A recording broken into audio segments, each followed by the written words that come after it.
नमस्कार दोस्तों, आपके अपने YouTube चैनल विद्या स्टडी में आपका स्वागत है। मैं सनक सिंह आज एक और क्लास के साथ।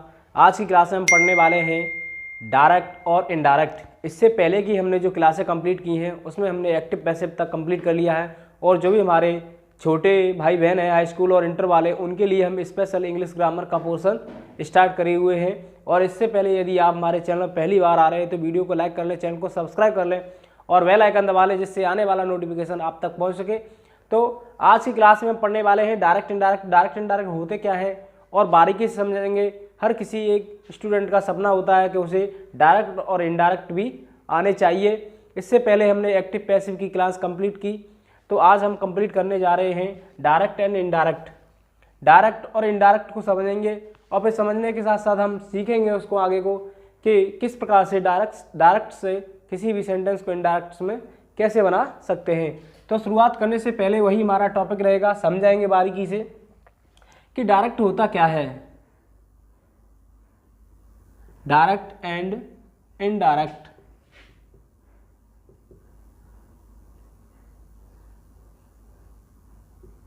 डायरेक्ट एंड इनडायरेक्ट आप सभी लोग जानते होंगे। डायरेक्ट मीन्स होता है यानी प्रत्यक्ष, और इनडायरेक्ट मीन्स होता है अप्रत्यक्ष। यानी डायरेक्ट को कहें तो इसकी हिंदी होती है प्रत्यक्ष, यानी वक्ता द्वारा कोई डायरेक्ट कोई बात की गई उसे हम प्रत्यक्ष कहेंगे, और जब कोई बात किसी दूसरे द्वारा कही गई है यानी अप्रत्यक्ष। हम यहाँ समझेंगे, यदि हमने कोई बात अपने कानों से किसी के माध्यम से सुनी है, जिसने जो बात कही है, तो वो हमारे लिए डायरेक्ट होगी। यदि वही बात किसी दूसरे ने हमें उसकी बात को सुनाया गया है तो वो इनडायरेक्ट होगी। और इनडायरेक्ट में ही हम कि डायरेक्ट को इनडायरेक्ट में कैसे परिवर्तित करने वाले हैं, बहुत सारे नियम पढ़ने वाले हैं।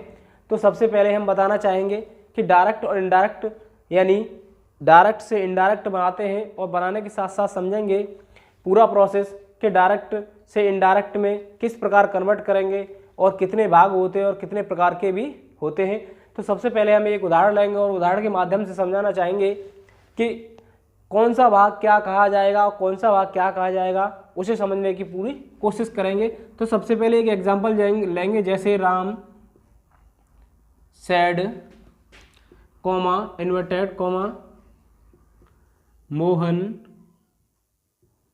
Is a good boy.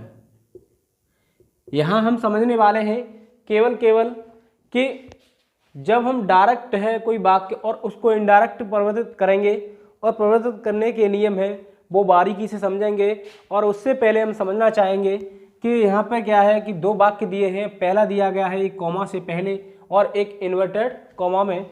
तो सबसे पहले हम बताना चाहेंगे जो कॉमा से पहले का जो वाक्य है, यानी Ram said comma inverted comma शुरू हुआ कि Mohan is a good boy, और इन्वर्टेड कॉमा बंद हो गया। तो सबसे पहले हम बताना चाहेंगे जो कॉमा से पहले का जो भाग होता है वो रिपोर्टिंग वर्ब होता है।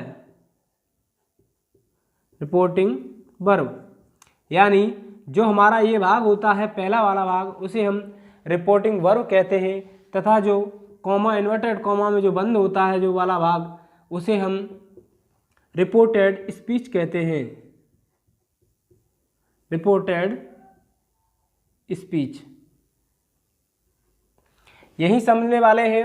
हमारा मेन मुद्दा था आज की क्लास में हम कंप्लीट करेंगे कि जो डायरेक्ट और इनडायरेक्ट है, यानी डायरेक्ट से इनडायरेक्ट परिवर्तित करने जा रहे हैं, तो उसमें सारे नियम समझेंगे, और उससे पहले किस वाक्य को क्या कहते हैं वो भी समझने वाले हैं। तो यानी जब हमने एक एग्जांपल लिया, जैसे Ram said comma inverted comma, जो है यहाँ हमने कॉमा लगाया है, इसे हम कॉमा कहते हैं, कॉमा। और जो डबल वाले हैं उसे हम इन्वर्टेड कॉमा कहते हैं। शॉर्ट में लिखेंगे, थोड़ा समझेंगे। जब दो भाग होंगे किसी वाक्य के, यानी डायरेक्ट वाक्य होगा, उसको समझने वाले हैं। अभी यहाँ से हम इनडायरेक्ट वाक्य पर नहीं जा रहे हैं। तो सबसे पहले जब हम डायरेक्ट वाक्य को देखेंगे तो उसमें दो भाग होंगे। पहला होगा हमारा रिपोर्टिंग वर्ब, दूसरा होगा हमारा रिपोर्टेड स्पीच।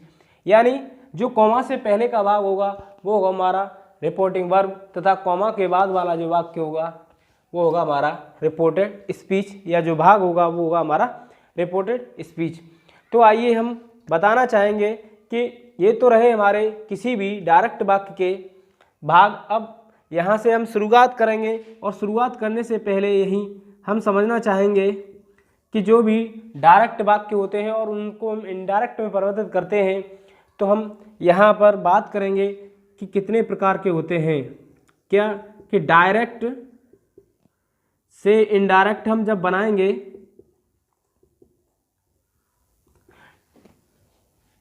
जब डायरेक्ट से हम इनडायरेक्ट बनाएंगे तो हम यहाँ समझेंगे कि जो इनडायरेक्ट और डायरेक्ट कितने प्रकार के हो सकते हैं। तो सबसे पहले हम बात करेंगे कि पहला ही हमारा टॉपिक होगा, कोई भी वाक्य यदि साधारण है और नेगेटिव है तो उस वाक्य को हम असर्टिव वाक्य बोलते हैं। यानी सबसे पहले हम पढ़ने वाले हैं असर्टिव वाक्य, और असर्टिव वाक्य को जब पढ़ेंगे और उसके बाद हम जब आगे चलेंगे, फिर उसके बाद हम पढ़ने वाले हैं इंटेरोगेटिव वाक्य। इंटेरोगेटिव के बाद पढ़ेंगे हम इम्पेरेटिव वाक्य, उसके बाद पढ़ने वाले हैं ऑप्टेटिव, और ऑप्टेटिव के साथ साथ ही हम पढ़ने वाले हैं एक्सक्लेमेटरी सेंटेंस। यानी एक्सक्लेमेटरी वाक्य का किस प्रकार से हम डायरेक्ट से इनडायरेक्ट बनाते हैं। तो सबसे पहले हम बात करेंगे अपनी आज की क्लास में कि कोई भी जब वाक्य है तो उसे हम बनाएंगे किस प्रकार, यानी बनाने के नियम। ये तो रहा हमारा मोटा मोटा टॉपिक कि डायरेक्ट को प्रत्यक्ष तथा इनडायरेक्ट को अप्रत्यक्ष कहते हैं। और जब कोई भी वाक्य डायरेक्ट है तो उसके दो भाग होंगे। क्यों, कॉमा से पहले का जो भाग होगा वो होगा हमारा डायरेक्ट यानी रिपोर्टेड, रिपोर्टिंग वर्ब तथा जो कॉमा के अंदर वाला भाग होगा वो होगा हमारा रिपोर्टेड स्पीच। सॉरी, थोड़ी गलती के लिए। तो यहाँ हम डायरेक्ट से इनडायरेक्ट जब वाक्य बनाएंगे तो यहाँ हमारे पास 5 प्रकार के वाक्य होंगे, जिसमें हम पढ़ने वाले हैं यानी assertive, optative, imperative, interrogative, exclamatory जैसे 5 प्रकार के वाक्य बनाने की कोशिश करेंगे और सीखेंगे कि किस प्रकार से हम वाक्य को बना सकते हैं। उससे पहले हम आपको बनाने के नियम समझाने वाले हैं आज की क्लास में। तो यानी डायरेक्ट से इनडायरेक्ट बनाएंगे, उसके बनाने के जो नियम होंगे वो समझने वाले हैं हम। तो सबसे पहले हम बनाने के नियम, किसी भी डायरेक्ट को इनडायरेक्ट में जब परिवर्तित करेंगे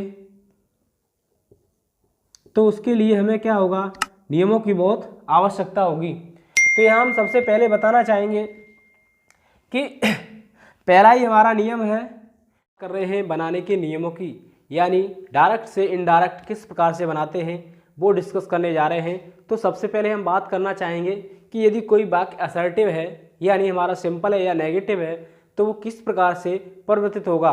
तो सबसे पहले हमारा जो परिवर्तन का नियम होगा हम उसी की बात करेंगे। उसी के साथ साथ ही हम बात करेंगे कि यदि हमारा रिपोर्टिंग वर्ब और रिपोर्टेड स्पीच कौन कौन से टेंस में होगा तब क्या परिवर्तित होगा, यानी सारा कुछ समझने वाले हैं। तो हम समझेंगे सबसे पहले कि हमने अभी बताया थोड़ी देर पहले कि जो पहला भाग है हमारा वो है हमारा यानी रिपोर्टिंग वर्ब।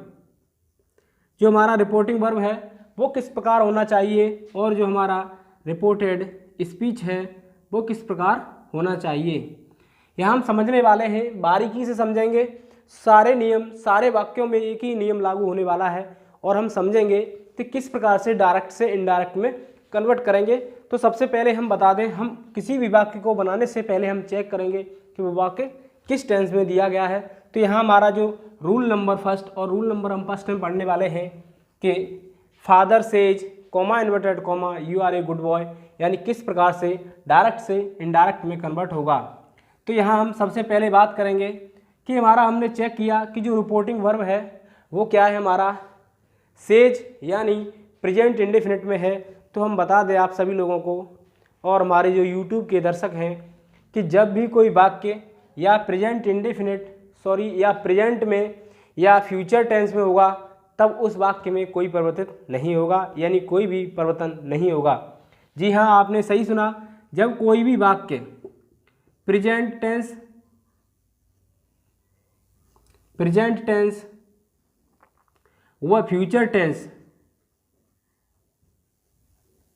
जो हमारा रिपोर्टिंग वर्ब है उसका यदि कोई भी भाग यानी जो क्रिया दी गई है उसके साथ क्रिया जो हमारी की जा रही है यदि वो प्रेजेंट टेंस में या फ्यूचर टेंस में की जा रही है, तो हम जब रिपोर्टेड स्पीच को कंप्लीट करेंगे तब वहाँ हम कोई भी यानी वाक्य में कोई भी परिवर्तन नहीं कर सकते, क्योंकि यहाँ हम बात करने वाले हैं अगले स्टेप में आगे के में, जिसमें हम बताना चाहेंगे आपको यदि आपका जो रिपोर्टिंग वर्ब है वो दिया गया है पास्ट टेंस में तभी परिवर्तन होता है। तो यहाँ साधारण नियम है, सबसे पहले कोई भी वाक्य यदि यानी रिपोर्टिंग वर्ब का जो हमारी क्रिया है रिपोर्टिंग वर्ब में यदि वह प्रेजेंट टेंस और फ्यूचर टेंस में दी गई है तब वाक्य में कोई परिवर्तन नहीं होगा, और कॉमा इन्वर्टेड कॉमा के स्थान पर हम दैट का प्रयोग करके वाक्य को यों का त्यों उतार देने वाले हैं। समझेंगे सबसे पहले कि हमने यहाँ देखा कि जो हमारा वाक्य दिया गया है वो दिया गया है प्रेजेंट टेंस में या फ्यूचर टेंस में दिया गया होता तब हमारे नियम क्या होते, तो कॉमा इन्वर्टेड कॉमा यानी father says comma inverted comma you are a good boy. तब हम इसको डायरेक्ट से इनडायरेक्ट में क्या करने वाले हैं, कन्वर्ट करने वाले हैं, यानी अब हम समझने वाले हैं कि डायरेक्ट से इनडायरेक्ट किस प्रकार बनाते हैं। तो बनाने के नियम यानी पहले फादर, तो फादर, अब जब यहाँ क्या है कि यहाँ बिना ऑब्जेक्ट के क्रिया आई है, यही एक ही कॉन्सेप्ट में क्लियर करेंगे। अगला एग्जाम्पल भी आपके लिए हमने स्पेशल लिया है जिसके माध्यम से समझना चाहेंगे कि यहाँ टेंस तो प्रेजेंट का टेंस का है, लेकिन क्या है यहाँ बिना ऑब्जेक्ट के है, और हमने अगले एग्जाम्पल में ऑब्जेक्ट लिया है, तो यहाँ कोई परिवर्तन यहाँ भी नहीं होगा। तो क्या करेंगे, हम सेज को ऐसा का ऐसा रखेंगे और दैट का प्रयोग करने वाले हैं कॉमा इन्वर्टेड कॉमा के स्थान पर, यानी कॉमा और इन्वर्टेड कॉमा के स्थान पर हम डेट का प्रयोग करेंगे और वाक्य को ज्यों का त्यों उतार देने वाले हैं you are a good boy. हमने ये वाक्य ज्यों का त्यों उतारा है वो इसके कारण उतारा है कि जो हमारा रिपोर्टिंग वर्ब दिया गया है वो प्रेजेंट टेंस में है। यदि यहाँ फ्यूचर टेंस में भी दिया गया होता तब भी हम इन्वर्टेड कॉमा को हटा करके केवल डेट का प्रयोग करते और वाक्य ज्यों का त्यों उतार देते। अब नियम नंबर 2 में हम बात करने वाले हैं कि जब नियम नंबर 2 में हम पढ़ रहे हैं कि जो दूसरा नियम है, यदि किसी भी रिपोर्टिंग वर्ब का यदि ऑब्जेक्ट दिया गया है या अगले जो एग्जाम्पल है उसमें दिया गया है और हमने आपके लिए स्पेशल लिया है और उसके माध्यम से समझाना चाहते हैं कि यहाँ जब हम किसी भी यानी सब्जेक्ट के साथ साथ ऑब्जेक्ट भी लेंगे तब क्या परिवर्तित होने वाला है, यानी कौन कौन से नियम लागू होने वाले हैं।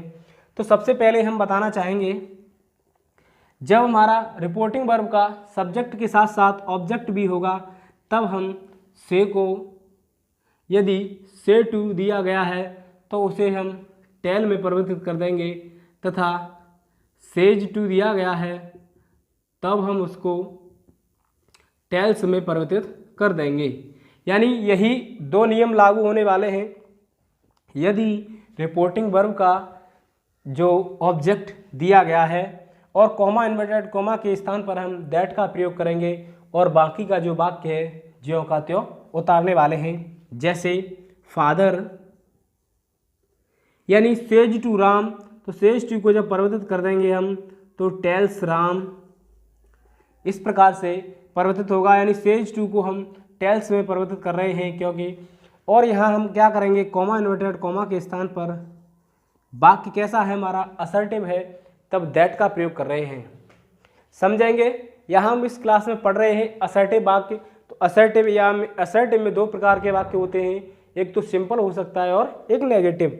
तो यहाँ जब डेट का प्रयोग करेंगे और उसके बाद क्या करेंगे हम उसको ज्यों का त्यों उतारने वाले हैं, यानी जो वाक्य दिया है वही वाक्य हमारा हो जाएगा। जब हम वाक्य बना रहे होंगे आगे को तो हम समझेंगे बारीकी से कि किस प्रकार से हमारे जो सारे नियम हैं वो किस प्रकार से फॉलो कर रहे होंगे, और फॉलो करने के साथ साथ ही हम समझेंगे कि डायरेक्ट से इनडायरेक्ट बनाते समय किस किस चीज़ की आवश्यकता होने वाली है। तो यहाँ हमने अभी असर्टिव सेंटेंस में पढ़ा कि यदि रिपोर्टिंग वर्ब जो हमारा दिया गया है वो प्रेजेंट टेंस या फ्यूचर टेंस में है। एक बार समझेंगे यदि रिपोर्टिंग वर्ब प्रेजेंट टेंस या फ्यूचर टेंस में है तब हम वाक्य में कोई परिवर्तन नहीं करने वाले हैं, यानी वाक्य में कोई परिवर्तन नहीं होगा। कॉमा और इन्वर्टेड कॉमा के स्थान पर दैट का प्रयोग करेंगे और बाकी को ज्यों का त्यों उतार देंगे। अगला एग्जाम्पल लिया हमने कि यहाँ हमने सब्जेक्ट के साथ साथ ऑब्जेक्ट भी लिया, यानी क्रिया ऑब्जेक्ट के साथ हो रही है। फादर सेज टू राम, तो यहाँ बिना ऑब्जेक्ट के थी, यहाँ ऑब्जेक्ट के साथ ली गई है। तब सेज को या से को किस प्रकार परिवर्तित करने वाले हैं, वो सारे नियम हमने कंप्लीट किए हैं। और इसके बाद हम कंप्लीट करने वाले हैं कि यदि रिपोर्टिंग वर्ब, किसी भी टेंस का रिपोर्टिंग वर्ब यदि पास्ट टेंस में है तब कौन सा परिवर्तन होने वाला है। उसके लिए मिलते हैं अगली क्लास में। तब तक के लिए जय हिंद, जय भारत, मस्त रहिए, स्वस्थ रहिए।